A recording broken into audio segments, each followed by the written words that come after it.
2005 నుంచి 2009 లోపల ఆనాడు డాక్టర్ వైఎస్ రాజశేఖర రెడ్డి గారు ముఖ్యమంత్రి ఉన్నప్పుడు 11.5 కిలోమీటర్ల మొత్తం ఉమ్మడి రాష్ట్రంలోని అతిపెద్ద ఫ్లైఓవర్ పివి నరసింహారావు గారి ఫ్లైఓవర్ ఆనాడు మనం నిర్మించుకోవడం జరిగింది.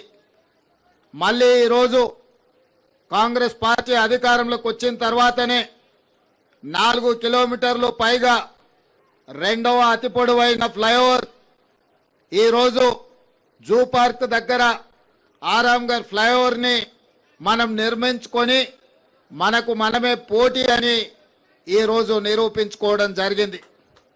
ఇవాళ హైదరాబాదు నగర అభివృద్ధి మన తెలంగాణ అభివృద్ధి.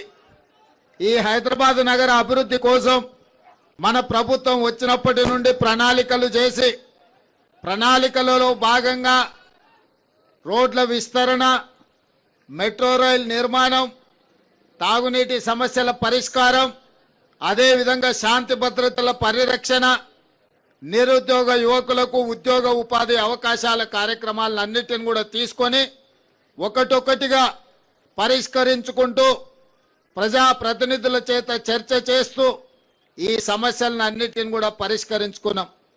ఈరోజు ఈ ఫ్లైఓవర్ ప్రారంభోత్సవమే కాదు, చాంద్రాయణగుట్ట నియోజకవర్గానికి సంబంధించి సివరేజ్ ప్లాంట్స్ కోసం కూడా వందలాది కోట్ల రూపాయల నిధులు అక్బరుద్దీన్ ఓవైసీ గారు అడిగితే వాటి ప్రారంభోత్సవ కార్యక్రమాలను కూడా ఈరోజు మనము మొదలు పెట్టుకున్నాం. ఈరోజు చాలామంది నగర అభివృద్ధి గురించి ఎదురు చూస్తున్నారు. ఈ నగర అభివృద్ధిలో మెట్రో విస్తరించాల్సిన అవసరం ఉన్నది, గోదావరి జలాలను తీసుకురావాల్సిన అవసరం ఉన్నది, మూసీ నదిని పునరుజ్జీవింపజేయాల్సిన అవసరం ఉన్నది.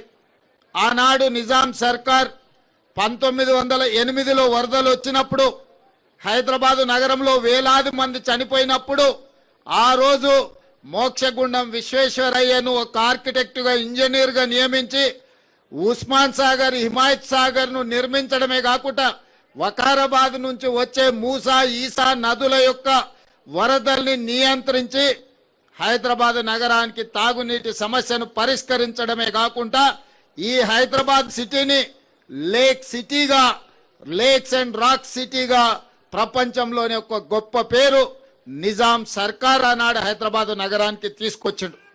ఇవాళ ఆనాడు నిజాం చేసిన అభివృద్ధిని పరిరక్షించుకుంటే ప్రపంచ చిత్రపటంలో హైదరాబాదు నగరంతో పోటీ పడే నగరమే లేదు. కానీ కాలక్రమేణా కబ్జాదారులు లేదా ఆక్రమించుకోవడం వల్ల హైదరాబాదు నగరం యొక్క సుందరీకరణ దెబ్బతింటున్నది. ఈరోజు హైదరాబాదు నగరంలో చిన్న వర్షం వచ్చినా వరదలు వస్తున్నాయి, ట్రాఫిక్ జామ్లు అవుతున్నాయి.